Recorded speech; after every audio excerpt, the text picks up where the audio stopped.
Imagine this. A once quiet neighbor to the world's superpower suddenly stands tall and pushes back hard against economic pressure. Canada in 2026 is no longer playing the role of the polite partner everyone expected. Two explosive stories are dominating global headlines right now.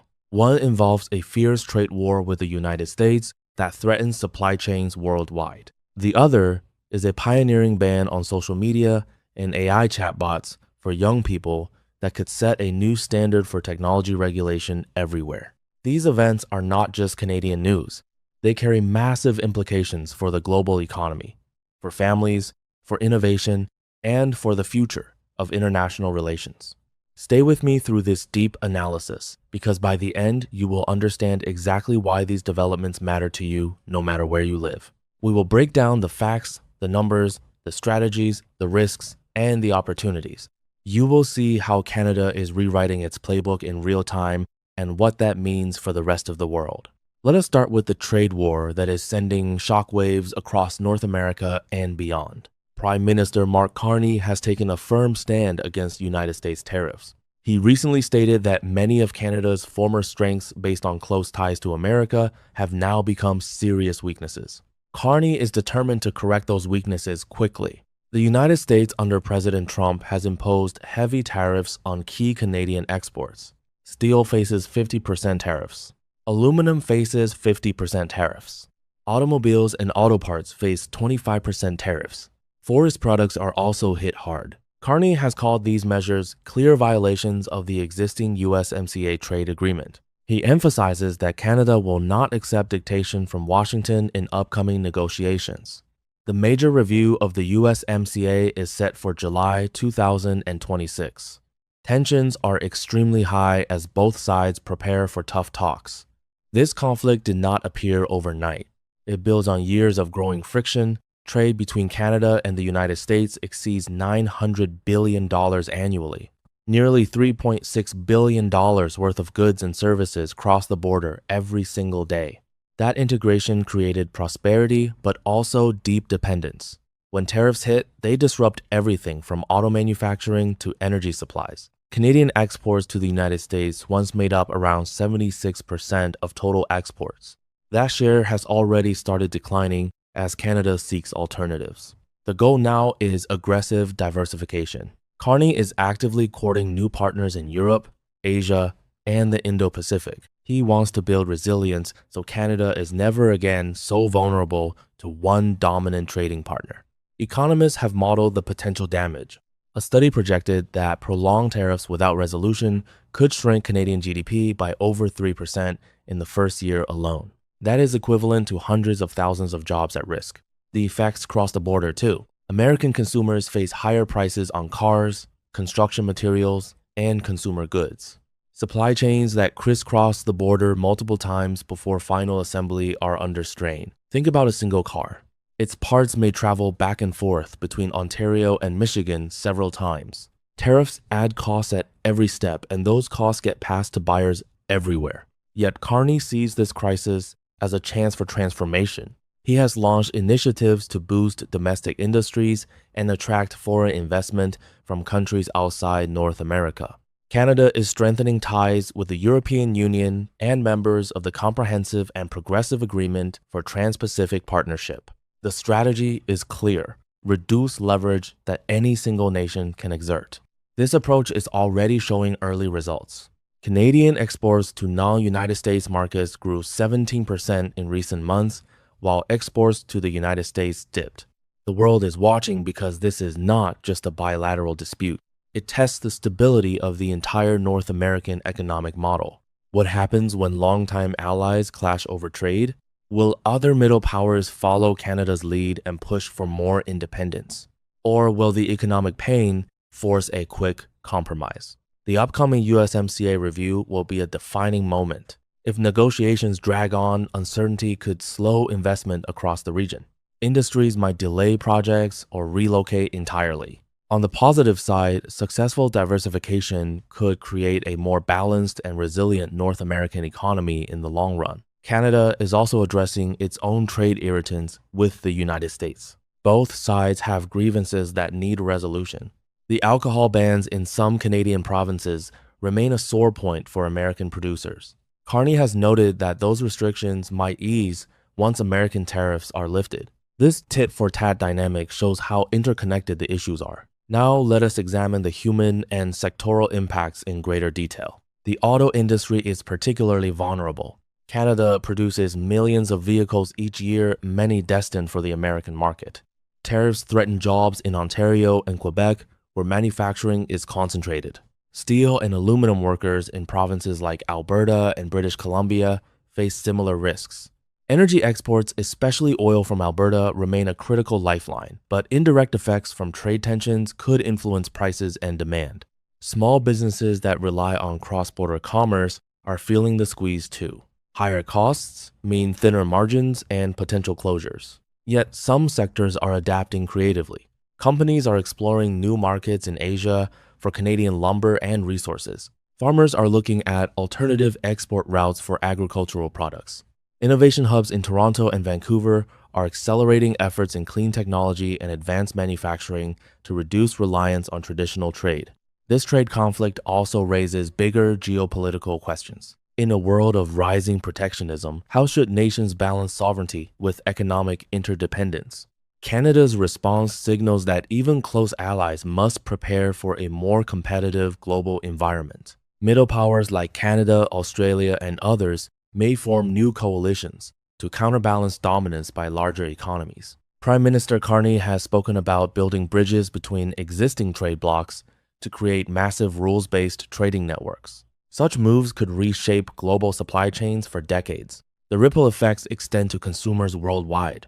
Higher costs in North America can influence commodity prices everywhere. Energy markets are especially sensitive because Canada is a major supplier. If tensions escalate, global investors might shift capital away from the region, creating opportunities elsewhere but also new risks. Analysts predict that prolonged uncertainty could slow overall North American growth and affect stock markets from New York to Toronto. Yet history shows that trade disputes often lead to stronger agreements if handled wisely. The original NAFTA evolved into USMCA after tough negotiations. The 2026 review offers a similar chance to modernize rules for digital trade, critical minerals, and environmental standards. Canada is entering these talks from a position of growing assertiveness rather than accommodation. That shift alone is historic. Now we turn to the second major story that is capturing attention around the globe. Manitoba has just announced a first-in-Canada ban on social media and artificial intelligence chatbots for youth. Premier Wab Kinew made the announcement recently, and it is already sparking intense debate. The policy aims to protect children and teenagers from platforms that Kinew says are designed to hack their brains. These tools exploit reward systems and keep young users addicted. Mental health issues among youth have surged in recent years. Anxiety, depression, cyberbullying, and exposure to harmful content are widespread problems linked to excessive screen time. Manitoba wants to give kids freedom from these pressures, freedom to be children again. The ban covers major social media platforms and AI chatbots.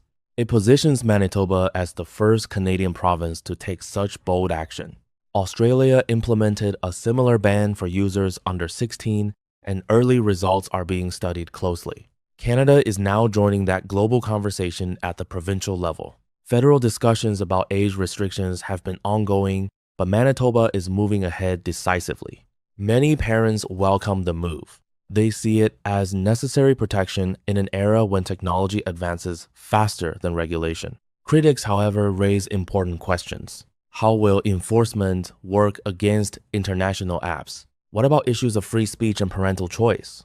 Can a single province effectively block access? Age verification technology will likely be central to implementation. Details are still being finalized, but the intent is clear. Prioritize the developing minds of young people over unrestricted access. This policy touches on deeper ethical concerns about artificial intelligence. Chatbots can provide information, but they also carry risks of misinformation, addiction, and inappropriate interactions. Big tech companies design these systems to maximize engagement.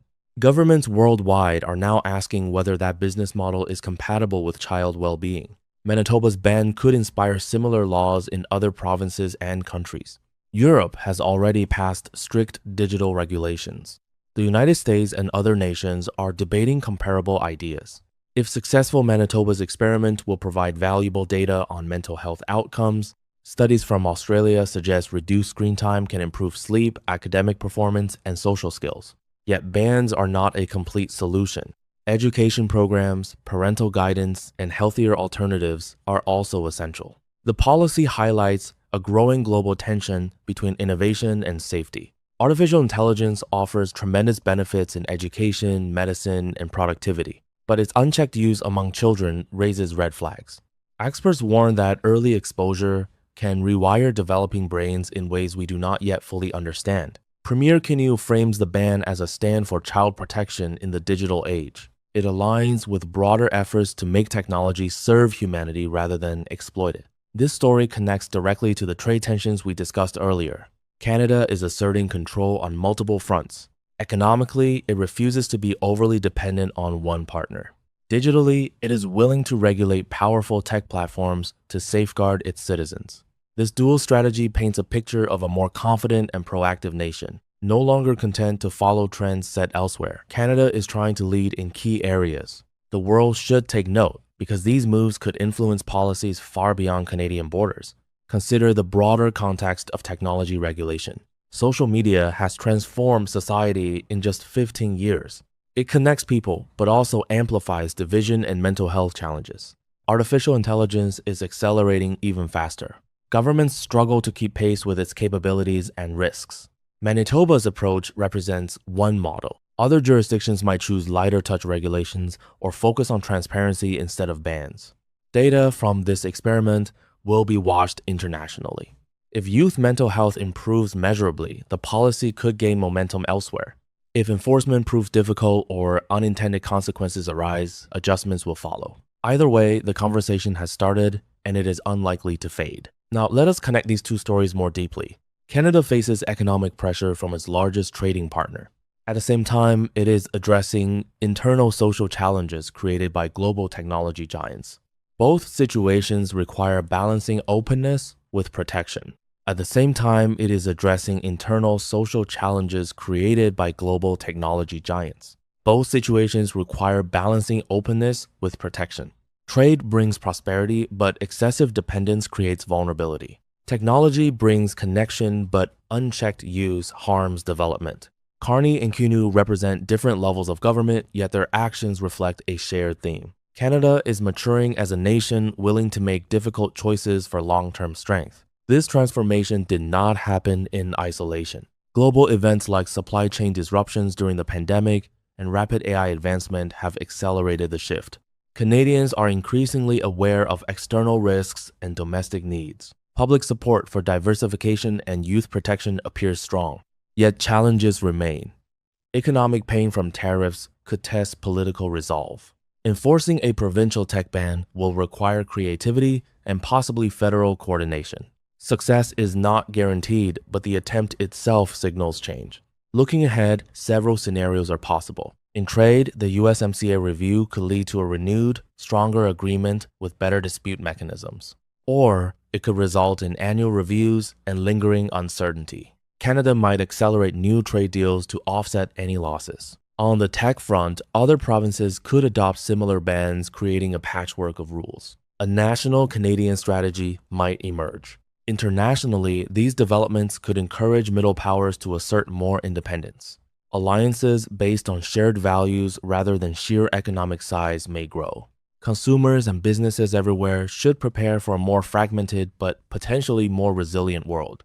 What does all this mean for you as a viewer? If you live in the United States, higher costs on Canadian imports might affect your wallet. If you work in manufacturing or technology, these shifts could create new opportunities or risks. Parents worldwide are grappling with the same digital challenges Manitoba is tackling head-on. Global citizens benefit from understanding how one nation's bold moves can influence trends everywhere. Canada is navigating a complex world with assertiveness and vision. Its leaders are choosing long-term resilience over short-term comfort. Whether these strategies fully succeed, only time will tell. But the boldness is already reshaping perceptions of what a middle power can achieve. In summary, these two developments reveal a Canada in transition.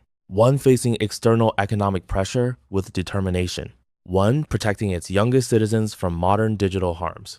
Together, they show a nation ready to chart its own course on the world stage. The trade war tests alliances and supply chains. The youth ban tests our willingness to regulate powerful technologies. Both stories matter because they reflect larger forces shaping the 21st century.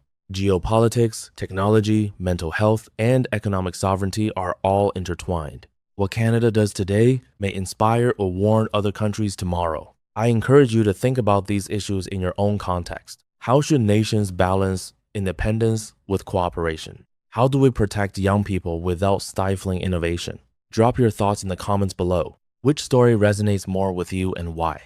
If this in-depth analysis helped you understand complex global events better, please hit the like button. Subscribe to the channel for more detailed breakdowns of international stories that affect all of us. Turn on notifications so you catch future videos as soon as they drop. Sharing this video with friends who care about world affairs would help spread these insights. Thank you sincerely for watching until the very end. Your time and attention make content like this possible. Stay informed, stay curious, and keep questioning the big changes happening around us. This has been a comprehensive look at Canada's bold moves in 2026. We will continue tracking these stories and bringing you updates. See you in the next video where we dive even deeper into global transformations.